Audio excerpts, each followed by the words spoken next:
नमस्कार, मैं रविश कुमार। 80,000 टन मलबा निकला है। भ्रष्टाचार का टावर नाम देकर नोएडा में जिस टावर के गिरने का जश्न मनाया गया, अब मलबे का टावर बनकर लोगों के फेफड़े में घुस चुका होगा और घुसता भी रहेगा। नोएडा और देश के अन्य इलाकों में अनगिनत लोग बिल्डरों की जाल में फंसे हुए हैं। उन्हें अगर किसी तरह से उम्मीद है कि मीडिया उनकी आवाज बनने जा रहा है तो वे धोखे में ना रहें। एक बिल्डर के झांसे में आकर अपनी कमाई और जिंदगी गंवा देने वाले लोगों की कहानी में शायद ही मीडिया को दिलचस्पी होगी, क्योंकि उस कहानी में कोई तमाशा नहीं है। जिस तरह से भ्रष्टाचार का टावर गिराए जाने का तमाशा हर किसी ने देखा, वैसा तो बिल्कुल भी नहीं है।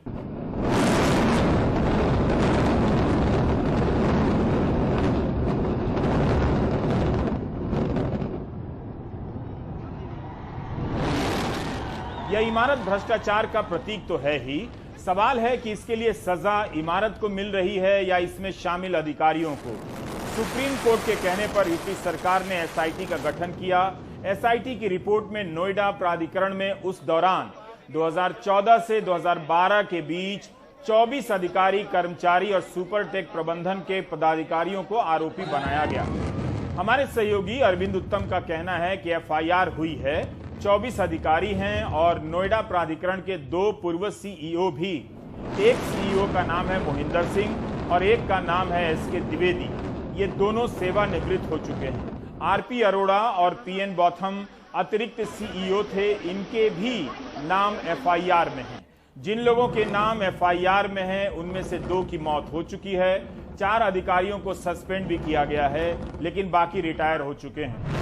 जनवरी 2022 में आरोप पत्र जारी कर आरोपी अधिकारियों ने कई दस्तावेज अथॉरिटी से मांगे थे। 2 सप्ताह में जवाब देने थे, लेकिन 7 महीने बाद इन आरोपी अधिकारियों ने जवाब दिया और ट्विन टावर बनवाने में हुई गड़बड़ियों से खुद को अनजान और निर्दोष बताया है। 10 से 20 पन्नों के अपने जवाब में अधिकारियों का कहना है कि सारी मंजूरी नियमों के तहत दी गई। इसके लिए कुछ दस्तावेज भी इन अधिकारियों ने संलग्न किए हैं। नोएडा के सेक्टर 93A में ग्रुप हाउसिंग प्लॉट GH4 आवंटित किया गया और भूमि का कुल क्षेत्रफल लगभग 54,815 वर्ग मीटर है। इसके लिए नक्शे 2006, 2009 और 2012 में पारित किए गए। नक्शे में बदलाव की अनुमति उस समय समिति लिया करती थी, इसलिए सीईओ के हस्ताक्षर नहीं है, लेकिन एफएआर की मंजूरी सीईओ और बोर्ड बैठक तक में हुआ करती थी। इस मामले में वर्ष 2006 में पहली बार नक्शे में बदलाव के समय सीईओ संजीव शरण, दूसरी बार 2009 में सीईओ मोहिंदर सिंह और तीसरी बार 2012 में बदलाव के समय सीईओ कैप्टन एसके द्विवेदी थे। तीनों सीईओ रिटायर हो चुके हैं और मोहिंदर सिंह विदेश में हैं। कोर्ट ने इस इमारत को अवैध साबित किया है, लेकिन इन अधिकारियों के जवाब से क्या माना जाए जो खुद को निर्दोष बता रहे हैं। जिनके नाम एफआईआर में हैं, उन्हीं के खिलाफ आरोप साबित नहीं होते हैं। कार्रवाई इतनी देर से भी नहीं हुई, तब भी लोगों ने मान लिया कि भ्रष्टाचार के खिलाफ कार्रवाई हो गई है। जिस तरह से कई हजार किलो विस्फोटक लगाए गए, सारा प्रशासन जुट गया, उस तरह से इन 26 लोगों के खिलाफ मामले को अंजाम तक पहुंचाने में क्यों नहीं तत्परता दिखाई गई।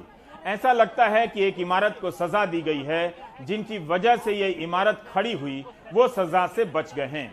कहीं कहीं दोषी अधिकारियों की संख्या 24 भी बताई जाती है, 26 भी और 30 भी। पर दोनों ट्विन टावर जमी दोज हो गए हैं। उसके बाद आप देखें कि जिस तरह से धूल का गुबार उड़ रहा है। बिल्डर के खिलाफ किसी भी लड़ाई में जीत हो बड़ी बात होती है। इनके झांसे में आकर आदमी जिस दुष्चक्र में फंसता है वह अंतहीन है। लेकिन क्या ट्विन टावर के गिरने पर ताली बजा देने से भ्रष्टाचार का टावर गिर गया?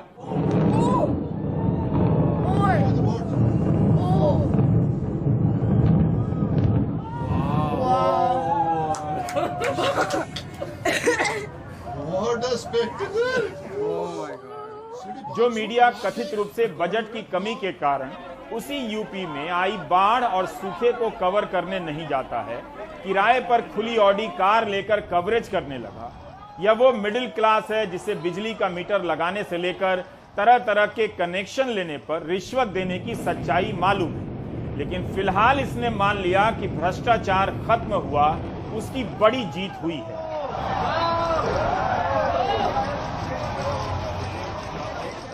यह वही समाज है जो 6 साल पहले भ्रष्टाचार मिटा देने के नाम पर कई दिनों तक लाइन में लगा रहा और नोटबंदी को मास्टर स्ट्रोक बताया करता था।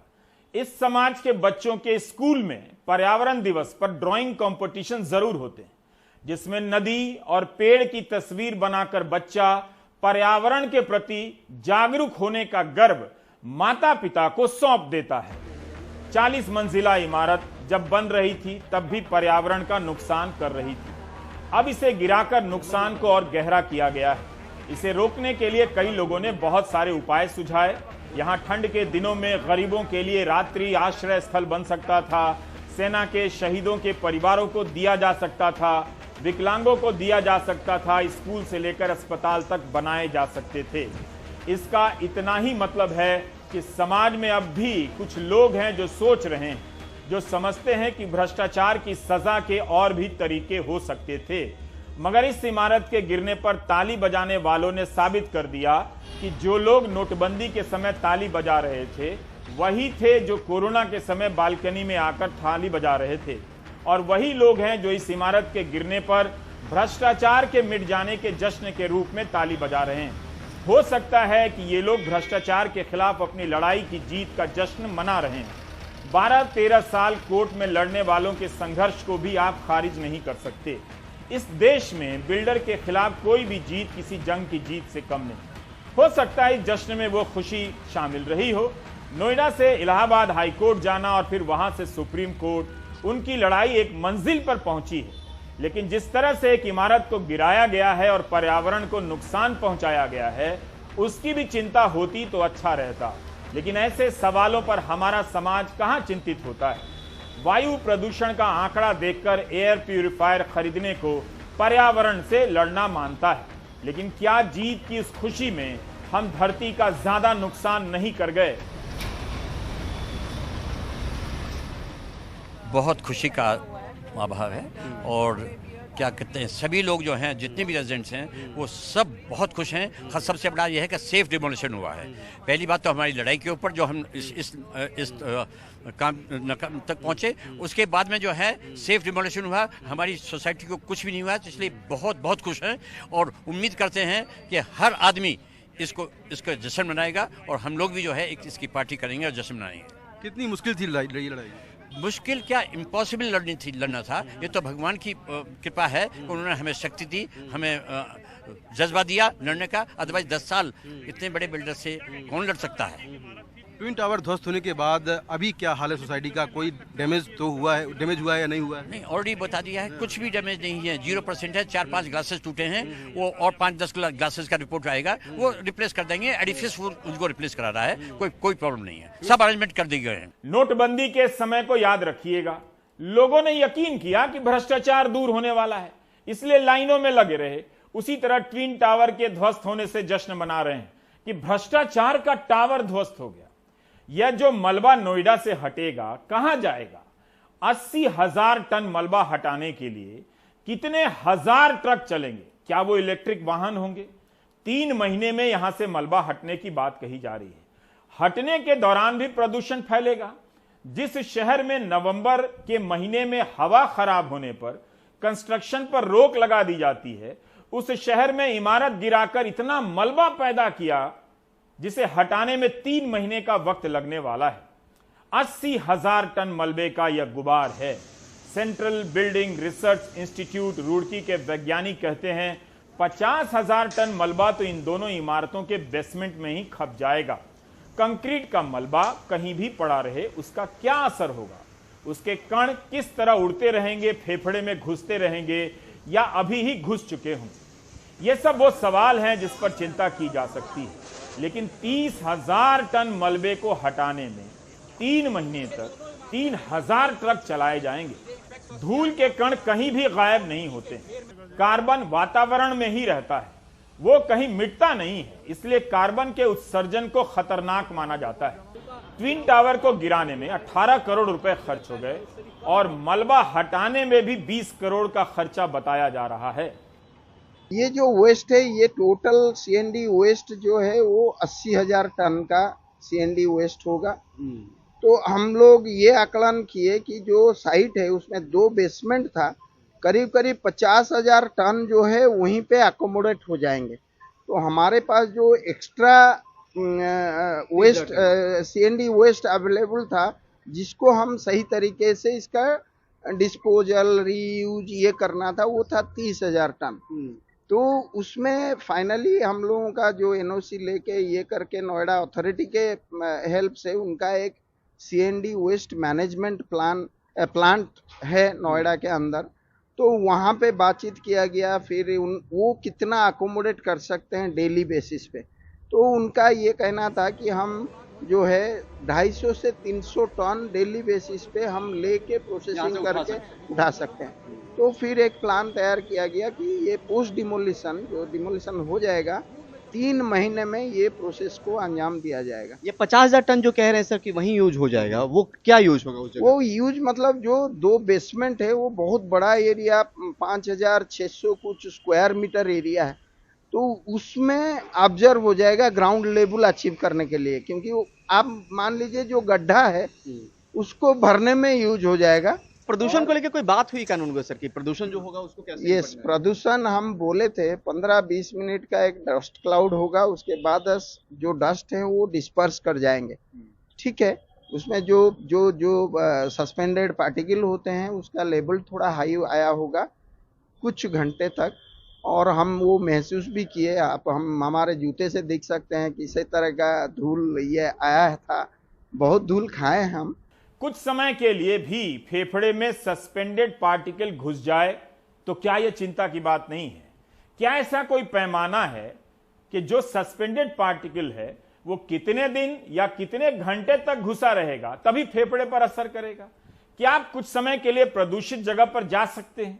अभी ये जो कहा जा रहा है कि कंस्ट्रक्शन और डिमोलिशन से जो मलबा निकाला जाएगा उसे प्रोसेस किया जाएगा, रिसाइकलिंग की जाएगी, इसकी सच्चाई भी जान लीजिए।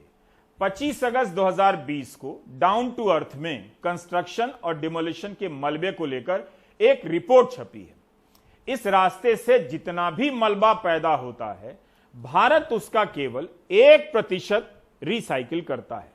2016 में प्रेस इंफॉर्मेशन ब्यूरो की एक रिलीज मिली जिसमें तत्कालीन पर्यावरण मंत्री प्रकाश जावड़ेकर कहते हैं कि भारत में हर साल 530 मिलियन टन मलबा तैयार होता है, लेकिन centre for science and environment की रिपोर्ट है कि इस देश में 150 मिलियन टन इमारती मलबा पैदा होता है। यह भारत सरकार की बिल्डिंग मटेरियल प्रमोशन काउंसिल का आंकड़ा है। इस तरह के मलबे की रिसाइकलिंग की जो दैनिक क्षमता है वो 6,500 टन प्रतिदिन ही है, यानी कुल मलबे का मात्र 1%। इस रिपोर्ट में यह भी बताया गया है कि 2017 तक 53 शहरों में इमारती मलबे को निपटाने और फिर से इस्तेमाल करने के लिए प्लांट बन जाने थे, लेकिन 2020 तक केवल 13 शहरों में बने हैं। जब लोग अपने विवेक की चिंता नहीं करेंगे तो उनके फेफड़ों की चिंता कौन करेगा? 53 शहरों में इमारती मलबे के निस्तारण का प्लांट बन जाना था, बना केवल 13 शहरों में। इमारती मलबों से जो धूल कण उड़ते हैं उससे शहर की हवा प्रदूषित होती है। 2024 तक शहरों की हवा में जो धूल कण मिल रहे हैं उसमें 20 से 30% की कमी लाई जानी है। यह नेशनल क्लीन एयर प्रोग्राम का लक्ष्य है। हमें यह भी ध्यान में रखना चाहिए कि नोएडा में जो मलबा पैदा हुआ है वो धूल में बदल चुका होगा। धमाके के बाद बड़ा हिस्सा रेत में बदला है। यह भी याद रखिए कि इसमें 3700 किलो बारूद भी है। पेड़ों के पत्तों को धो देने से हवा साफ नहीं होती। इस कार्रवाई से धूल पत्तों से उतर जाती है ताकि पत्ते फिर से हरे दिखने लग जाएं, लेकिन वह धूल कहां जा रही है इसके बारे में भी पता रखिए। जो हम कह रहे हैं 9 सेकंड का ब्लास्ट, वो उसका जो प्रभाव होगा वो 9 सेकंड का नहीं होगा, वो अभी आने वाले समय में इसका प्रभाव काफी दिनों तक रहेगा। और ये भी सोच के चलिए जो धूल का जो हॉटस्पॉट ये बन चुका है, अब जाड़े का समय आ रहा है, जब प्रदूषण की मात्रा बढ़ेगी तो ये जो लोकल हॉटस्पॉट है इसकी मैनेजमेंट बहुत ठीक तरीके से हमें करना होगा। और इसके कारण जिसे हम एक्सपोजर कहते हैं जी, हमारे सांसों के साथ ये धूल घुल कर कितना तक हमारे नसों फेफड़े तक जा रहे हैं, इसका तो जरूर असर होगा। अब पर ये अभी अगर बड़े बड़े धूल के कण हैं तो वो अपर रेस्पिरेटरी ट्रैक्ट तक पहुंचेगा और उससे जो हमें कफ और रेस्पिरेटरी कंडीशंस हैं वो बिगड़ सकता है। और पर अगर बहुत इसके साथ जिसको हम फाइन डस्ट कहते हैं वो और भी अगर अंदर तक पहुंचता है तो उससे और भी बिगड़ सकता है। नोएडा में जो मलबा पैदा हुआ है वह फेफड़े में भ्रष्टाचार पैदा करेगा। जिस देश में इमारती मलबा से पैदा होने वाले प्रदूषण को रोकने की इतनी खराब व्यवस्था है, जिसे जहां खाली जगह मिलती है वहां फेंक आता है, उस देश में बताया जा रहा है कि इतनी ऊंची इमारत पहली बार गिराई गई है तो चलिए टेलीविजन से कवरेज देखते हैं और तालियां बजाते हैं, कोई रिकॉर्ड सा बन गया है। मगर दुनिया भर के देशों में ऐसी इमारतें गिराई जाती रहती हैं। इमारतों के गिराए जाने की टेक्नोलॉजी हर देश में, ज्यादातर बड़े देशों में पूरी तरह से स्थापित हो चुकी है। दुनिया भर में इमारतें ढहाई जाती रही हैं। 2015 में चीन में 118 मंजिला इमारत ढहा दी गई। 2 टन विस्फोटक का इस्तेमाल हुआ। इस बिल्डिंग का इस्तेमाल ही नहीं हुआ तो गिरा दी गई। उसी तरह 2021 में 15 बहुमंजिला इमारतों को एक साथ गिरा दिया गया जो 8 साल में पूरी नहीं हो सकी थी। यूनान प्रांत की राजधानी कुमिंग में जब इमारतें गिराई गईं तो धूल का गुब्बार उठ गया। 45 सेकंड के भीतर ये सारी इमारतें मिट्टी में मिला दी गईं। जनवरी 2022 में भी चीन के हाइनान प्रांत में 39 इमारतों को इसी तरह ध्वस्त किया गया। चीन में जितना कचरा पैदा होता है उसका 30 से 40% इमारती मलबा होता है। बहुत ज्यादा इमारती मलबा वहां पैदा होता है। अमेरिका और जापान अपने इमारती मलबे का 90 से 95% रिसाइकिल कर देते हैं। भारत में यह 1% है। 2018 में अमेरिका में जो इमारती मलबा पैदा हुआ वो निगमों के कचरे से 2 गुना था। यह जो कहा जा रहा है कि 50,000 टन नोएडा के ट्विन टावर के बेसमेंट में रहेगा, हमें इस पर ध्यान देने की जरूरत है। इतनी बड़ी मात्रा में मलबा इस इलाके में होगा, क्या उसका कुछ भी असर नहीं होगा? जो वहां पे इतना जो मलबा गिरा हुआ है, अब ये मलबा से अब कई दिनों तक उसका जो असर होगा हमें उस पर अभी ध्यान देना होगा। अब देखिए वहां पे जो कहा जा रहा है कि 80,000 टन तक मलबा वहां पे गिरा हुआ है और जो प्लानिंग के जरिए वो ये सोच रहे हैं कि 30,000 टन वो प्रोसेसिंग प्लांट में लेके जाएंगे और 50,000 टन वहीं पे रखेंगे, क्योंकि जो इमारतें थी उनकी जो बेसमेंट एरिया था उसकी इनफिलिंग होगी। अब इससे क्या हो सकता है और किस पे हमें ध्यान देना होगा?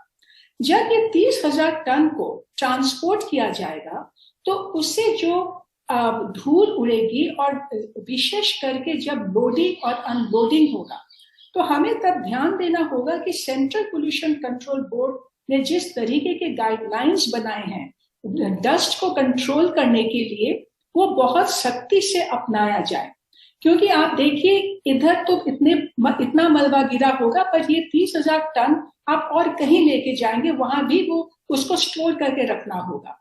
तो एक तो है कि ट्रांसपोर्टेशन के लिए जिस तरीके की जो हमें चेकलिस्ट है डस्ट कंट्रोल की उसको अपनाना होगा, और दूसरा है कि ये जो बेसमेंट को भरने के लिए 50,000 टन जो वहां छोड़ा जाएगा उससे क्या हो सकता है और उसका पर्यावरण के ऊपर क्या प्रभाव हो सकता है, इसके इम्पैक्ट एनालिसिस करना और उसके साथ साथ जो उपाय है उसको अपनाना। अब क्या हो सकता है, एक है कि देखिए अब जो हम जिसके बारे में जानकारी बहुत कम है कि जो इतना जो एक्सप्लोसिव का इस्तेमाल किया गया था कर ब्लास्टिंग के लिए, अब उसके कारण ये जो मलबा है ये कंटैमिनेटेड है। पर अभी अगर यहाँ अब इसका मतलब ये हुआ कि अगर ये जो मलबा यहाँ गिरा होगा, बारिश का पानी गिरेगा, इससे जो ग्राउंड वाटर की जो इसकी लीचिंग होगी वो हमें मॉनिटर करना पड़ेगा। तो अपस्ट्रीम डाउनस्ट्रीम में हमें ग्राउंड वाटर की जांच अभी अब रेगुलरली हमें करना चाहिए, ये समझने के लिए कि उसका कुछ प्रभाव हो रहा है कि नहीं।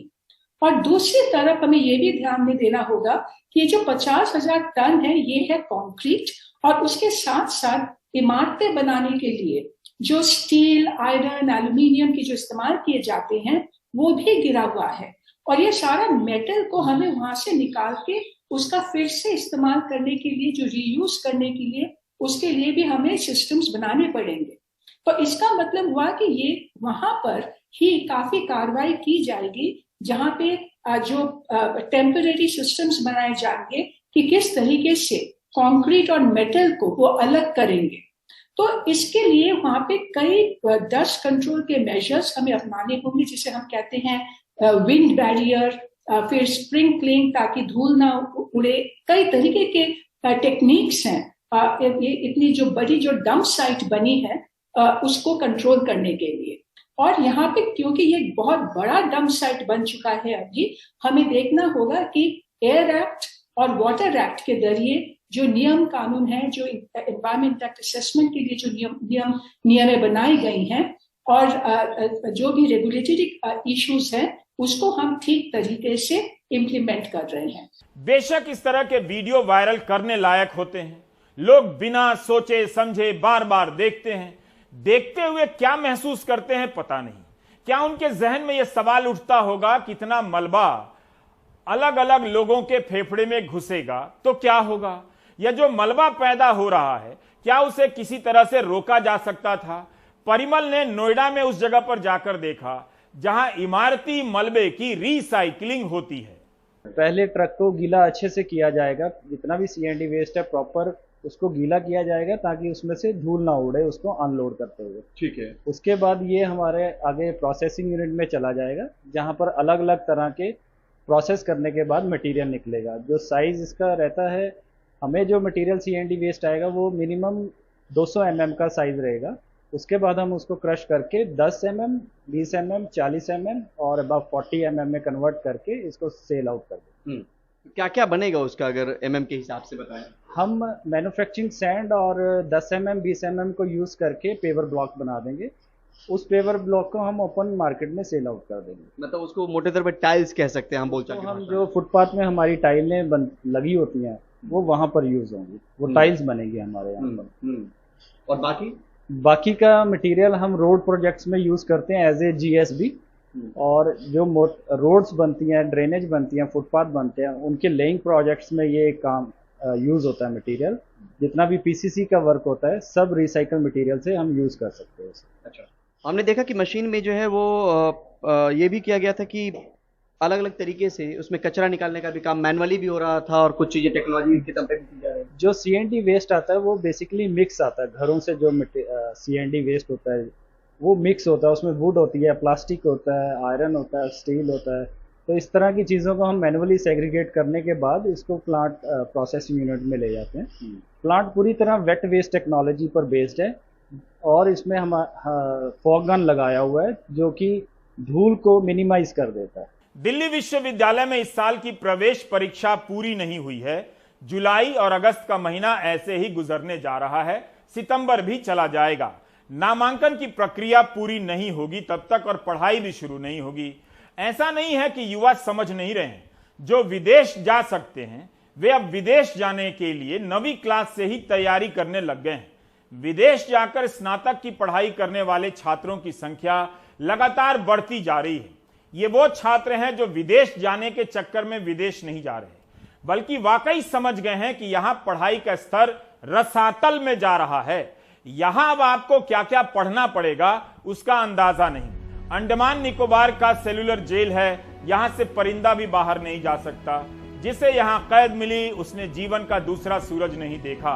बहुत से स्वतंत्रता सेनानी लौटे ही नहीं, कुछ लोग लौटे मगर माफी मांगने के बाद। कर्नाटक की 8वीं कक्षा के कन्नड़ भाषा पाठ्य पुस्तक में सावरकर पर एक अध्याय है। इसके एक पैराग्राफ में लिखा गया है कि जिस कमरे में सावरकर को रखा गया था उसमें एक भी छेद नहीं था, पर एक बुलबुल उनके इस कमरे में आती थी और सावरकर उसके पंखों पर बैठकर जेल से बाहर निकलते थे ताकि वो अपनी मातृभूमि को देख सकें। यह भी कितना गलत है कि सावरकर को जिस कमरे में रखा गया उसमें एक भी छेद नहीं। आप इस तस्वीर में देखिए, गृहमंत्री अमित शाह सावरकर को श्रद्धांजलि दे रहे हैं। तस्वीर के ठीक ऊपर खिड़की की जाली है, सलाखें हैं, कई छेद। सेल्यूलर जेल की यातना का मजाक नहीं उड़ाया जा सकता। वाकई इस जेल में आजादी के नायकों ने यातनाएं सही, मगर अब जब यह पढ़ाया जाएगा कि कमरे में एक भी छेद नहीं था और सावरकर बुलबुल की पंख पर बैठकर भारत घूम आया करते थे, तब यही सब होगा। लगता है लेखक साहब पुष्पक विमान भूल गए।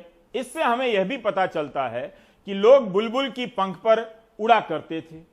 इस जानकारी से एनआरआई अंकिलों में खुशी की लहर दौड़ पड़ेगी कि भारत तो पहले से ही विश्व गुरु था, लोग पंख से उड़ा करते थे। उनकी खुशी की तुलना आप नोएडा की हाउसिंग सोसाइटी के ताली बजाने वालों से मत कीजिए। वैसे अगर इस टाइप की पढ़ाई हो तो वाकई पढ़ाई आसान हो जाएगी। कोचिंग करने की जरूरत नहीं होगी, जिसे जो मन आएगा बोलेगा, लिखेगा, पढ़ाएगा। आप दर्शक भी पीपल के पत्ते पर बैठकर अपने गांव चले जाया कीजिए। कल्पनाओं के जरिए हवाई जहाज या ट्रेन का किराया बचेगा। गांव से वापस आते समय पीपल का पत्ता वहीं छोड़ दीजिए, जामुन की टहनी पर बैठकर आ जाइए। कोई बचपन से मगरमच्छ से गेंद छीन ले रहा है, कोई बुलबुल के पंख से भारत की यात्रा कर रहा है। निहाल किदवई बता रहे हैं कि कर्नाटक में क्या हो रहा है। कर्नाटक के सरकारी स्कूलों में अगले सत्र से पहले विवाद खड़ा हो गया है। विवाद 8वीं की कन्नड़ा भाषा की पुस्तक के एक चैप्टर को लेकर खड़ा हुआ है। यहाँ लिखा है कि अंडमान निकोबार की जेल में जहां सावरकर को रखा गया, वहां कोठरी में छेद भी नहीं था। बुलबुल पक्षी वहां आते और उसके पंखों पर बैठकर सावरकर मातृभूमि यानी भारत की यात्रा पर आते थे।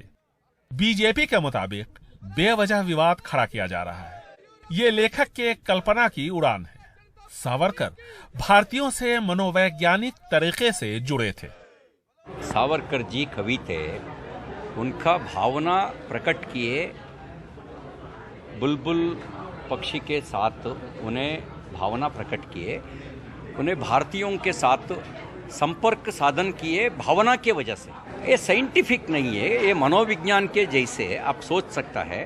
भावना से आप हर जगह में जा सकता है, हर जगह में। सावरकर को लेकर कर्नाटक में इन दिनों काफी विवाद चल रहा है।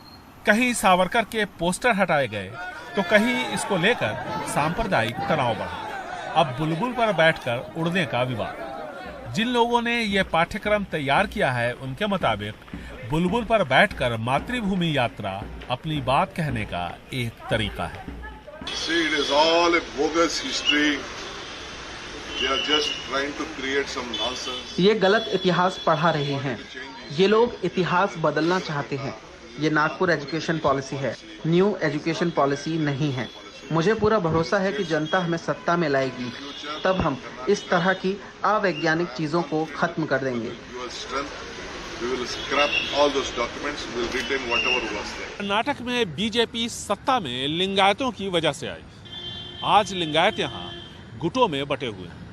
ऐसे में न चाहते हुए भी बीजेपी को वरिष्ठ लिंगायत नेता येडियुरप्पा का दामन दोबारा थामना पड़ा।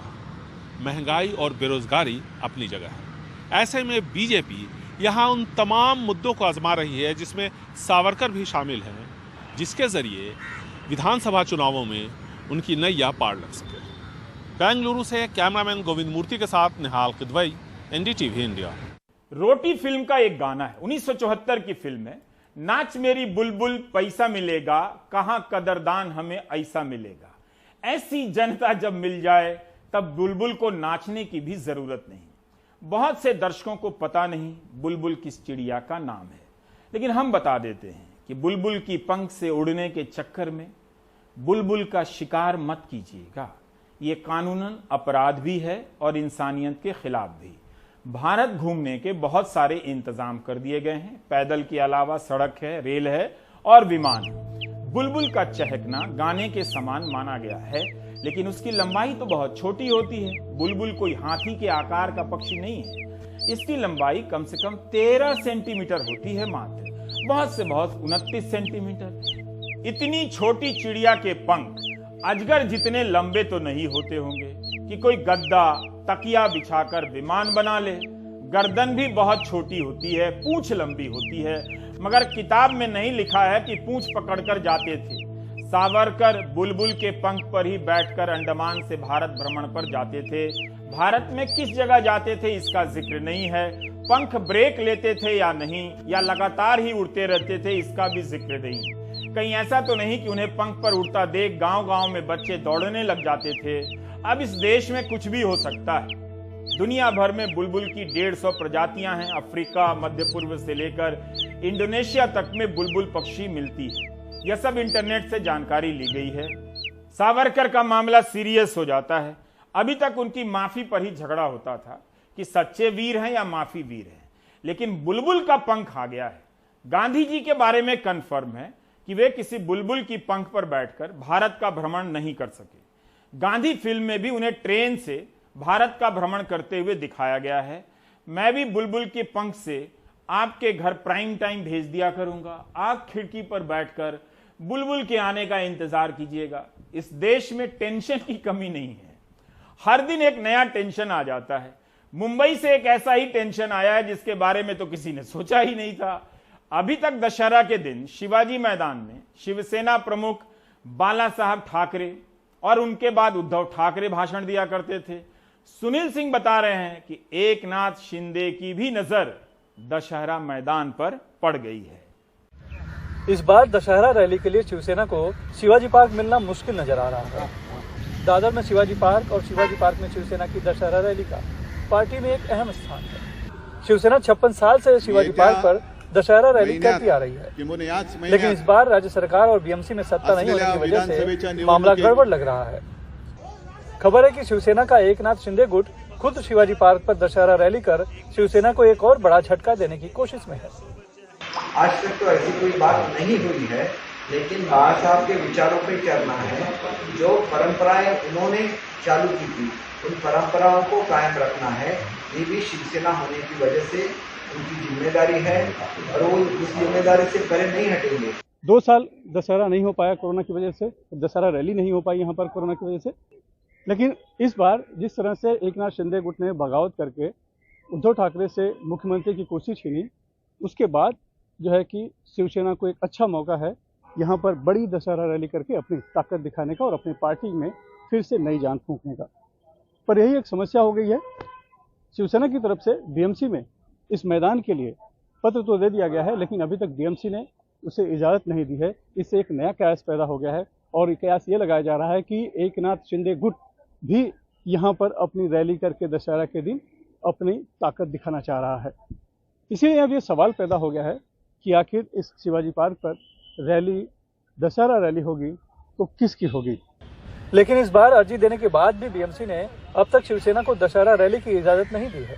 शिवसेनेचा म्हणजे आमचाच होणार, शिवसेनेचाच होणार। असली शिवसेना की यानी हमारी दशहरा रैली मुंबई के शिवाजी पार्क में ही होगी।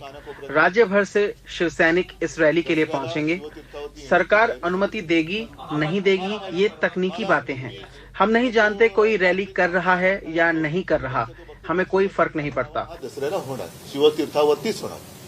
खुद मुख्यमंत्री एकनाथ शिंदे हालांकि अभी चुप्पी साधे हुए हैं, लेकिन उनके नेताओं की तरफ से गोलमोल जवाब से शिवाजी पार्क, शिवसेना, उद्धव ठाकरे और एकनाथ शिंदे गुट के बीच राजनीतिक जोर आजमाइश का नया अखाड़ा बनता दिख रहा है।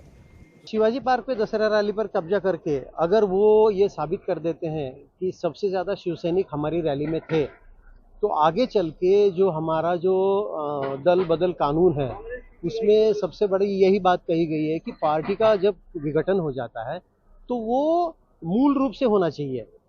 जमीन से लेके ऊपर सारी जो रचना है उसमें विभाजन होना चाहिए। और इस प्रयास में मुझे लगता है वो दिखा देंगे कि शिवसेना की रैली नहीं हो पाई, दशहरा रैली, और हमने जो रैली लेने की, और मुझे लगता है कि बिल्कुल मुख्यमंत्री का जो गुट है शिवसेना का, वो अपनी रैली लेगा। शिवसेना, उद्धव ठाकरे और एकनाथ शिंदे गुट के बीच जारी असली नकली शिवसेना के संघर्ष के बीच ही अब एक नया सवाल खड़ा हो गया है कि इस बार शिवाजी पार्क पर दशहरा रैली किसकी होगी। मुंबई से कैमरामैन अशोक माडिक के साथ सुनील सिंह, एनडीटीवी इंडिया के लिए।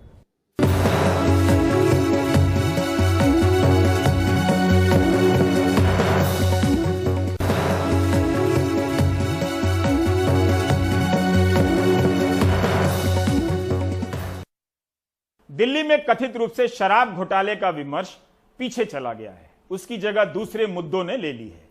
आम आदमी पार्टी के विधायक आज पूरी रात विधानसभा में गुजारेंगे। उनकी मांग है कि उपराज्यपाल विनय कुमार सक्सेना की सीबीआई से जांच करवाएं।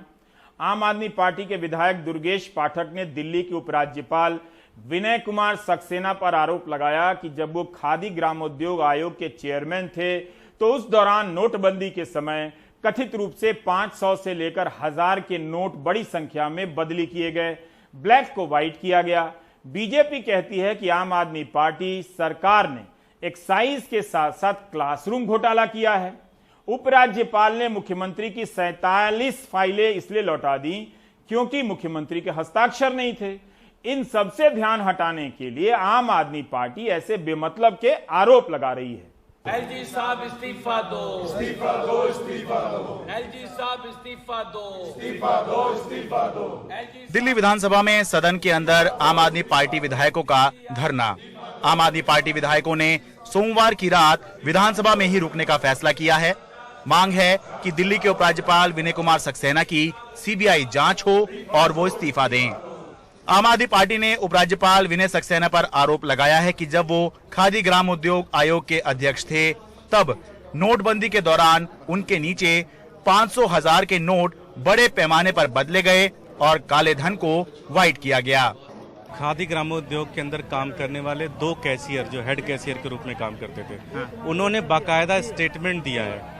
उन्होंने कहा कि उनको बुलाया जाता था ऑफिस में और कहा जाता था कि ये चेयरमैन साहब का पैसा है। चेयरमैन साहब मतलब विनय कुमार सक्सेना जी का पैसा है। आम आदमी पार्टी ने खादी ग्राम उद्योग के 2 कैशियरों संजीव कुमार और प्रदीप यादव के बयान के आधार पर ये आरोप लगाया है। इन दोनों ने सीबीआई समेत सभी जांच एजेंसियों को दिए अपने लिखित बयान में दावा किया है कि उन पर ये काम कराने के लिए दबाव बनाया गया।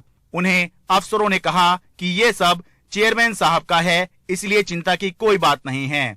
नोटबंदी के समय नवंबर 2016 में विनय कुमार सक्सेना खादी ग्राम उद्योग आयोग के अध्यक्ष थे। खबर लिखे जाने तक उपराज्यपाल का पक्ष सामने नहीं आया है, लेकिन बीजेपी कह रही है कि आम आदमी पार्टी पर एक्साइज और क्लासरूम घोटाले के आरोप लगे हैं, जिनसे ध्यान भटकाने के लिए वो ऐसे आरोप लगा रहे हैं। दिल्ली की सरकार इसलिए बौखला गई है क्योंकि उनके एक के बाद एक भ्रष्टाचार सामने आ रहे हैं और उपराज्यपाल महोदय ने उन पर कॉग्निजेंस लिया है। उपराज्यपाल जी ने ये पूछा है कि आपने 2.5 साल से ये रिपोर्ट क्यों दबा रखी थी और इस पर कोई कार्रवाई क्यों नहीं की। स्कूलों के कमरे बनाने में जो भ्रष्टाचार हुआ है। उपराज्यपाल जी ने पूछा है कि शराब नीति में जो घपला किया उसको सीबीआई को मामले को दिया और आपने अपनी शराब नीति वापस ले ली, तो आपका सारा भ्रष्टाचार जो आप कर रहे थे उस पर कहीं ना कहीं लगाम लग गई। अगर उपराज्यपाल जी ने कहा कि आपकी 47 फाइलें जो हैं ये बिना साइन के आ गई हैं और इन पर हस्ताक्षर करिए, क्योंकि अगर सरकार का मुखिया हस्ताक्षर नहीं करेगा तो गवर्नर के पास संवैधानिक संकट उत्पन्न होता है। तो इन सब चीज़ों से बौखला के और वो सच्चाई को झुटलाने के लिए इस तरह की मनगढ़ंत बातें कर रहे हैं। रेल में आने की जरूरत नहीं पड़ जाती है, रेल में आने की कोई जरूरत नहीं पड़ जाती है। सोमवार को दिल्ली विधानसभा सदन की शुरुआत अरविंद केजरीवाल के विश्वास मत प्रस्ताव रखने से हुई, लेकिन जैसे ही आम आदमी पार्टी विधायकों ने उपराज्यपाल पर आरोप लगाए तो उसके बाद विधानसभा में कोई चर्चा नहीं हो पाई और लगातार हंगामे के बाद विधानसभा मंगलवार तक के लिए स्थगित करनी पड़ी। अभी तक बीजेपी बोल रही थी कि जांच से घबराना कैसा, अगर कुछ गलत नहीं किया है तो पाक साफ निकल ही आएंगे। अब आम आदमी पार्टी भी वही बोल रही है कि जांच से घबराना कैसा, अगर कुछ नहीं किया है तो पाक साफ निकल ही आएंगे। बीजेपी और आम आदमी पार्टी की लाइनें अब मिलती दिखाई दे रही हैं, लेकिन तलवारें दोनों में खिंची हुई हैं। कुल मिलाकर दिल्ली के अंदर एक बड़ी राजनीतिक लड़ाई जारी है। दिल्ली से अपने कैमरा सहयोगी मोहम्मद मुरसलिन और राकेश सिंह के साथ मैं शरद शर्मा, एनडीटीवी इंडिया। आप देख रहे थे प्राइम टाइम। नमस्कार।